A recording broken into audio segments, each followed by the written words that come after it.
மகனின் திறமைக்கு கிடைத்த தேசிய விருதை ஜனாதிபதியின் கையிலிருந்து தான் வாங்கியது மகிழ்ச்சிதான் என்றாலும் தனது மகன் கொலைக்கு இதுவரை எந்த நீதியுமே கிடைக்காதது அந்த மகிழ்ச்சியையே மறக்க செய்கிறது என்பதே சிறந்த ஒளிப்பதிவாளரை பெற்றெடுத்த இந்த தாயின் குமுறல்.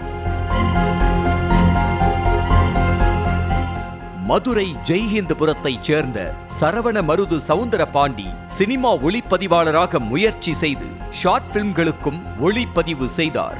அப்படி ஒளிப்பதிவு செய்த ஷார்ட் பிலிம் தான் லிட்டில் விங்ஸ். கந்தர்வனின் சனிப்பிணம் என்ற சிறுகதையை மையமாக வைத்து தயாரிக்கப்பட்ட இந்த லிட்டில் விங்ஸ் ஷார்ட் பிலிம் கடந்த 2022ஆம் ஆண்டு வெளியாகி நல்ல வரவேற்பை பெற்றது.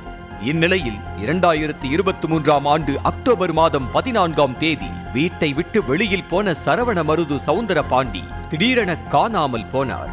தனது தம்பியை காணவில்லை என போலீசில் புகார் அளித்தார் சரவண மருதுவின் சகோதரி. இதையடுத்து வழக்கு பதிவு செய்த போலீசார் ஒத்தக்கடை பகுதியில் சரவண மருதுவின் செல்போன் சுவிட்ச் ஆஃப் செய்யப்பட்டிருந்ததால் அங்குள்ள சிசிடிவி காட்சி பதிவுகளை ஆய்வு செய்தனர். அதில் சரவண மருதுவை சிலர் காரில் ஏற்றிச் செல்வது பதிவாகியிருந்தது.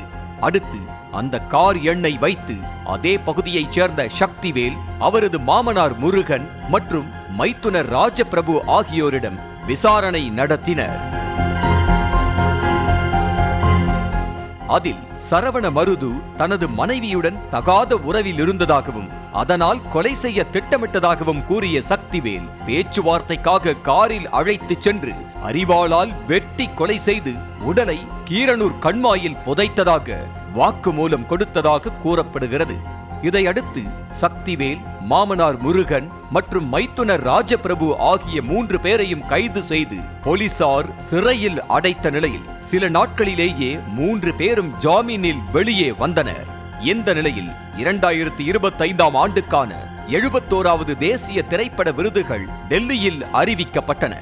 அதில் சிறந்த ஒளிப்பதிவுக்கு லிட்டில் விங்ஸ் குறும்படம் தேர்வானது.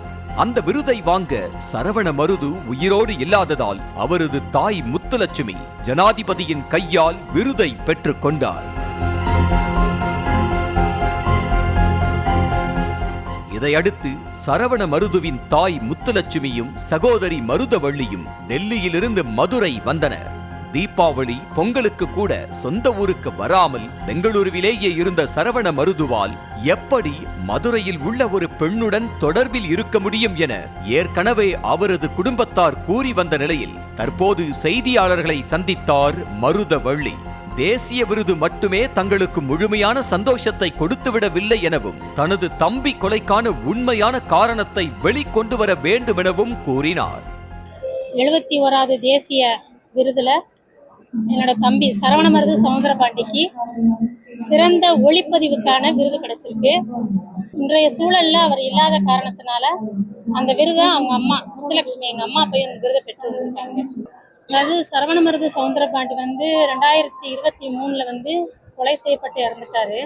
அந்த வழக்கை உண்மைத்தன்மை வெளிக்கொண்டு வரணுன்றத நாங்க அரசுக்கும் நீதித்துறைக்கும் நீதிமன்றத்துக்கும் ஒரு கோரிக்கை வைக்கிறோம்.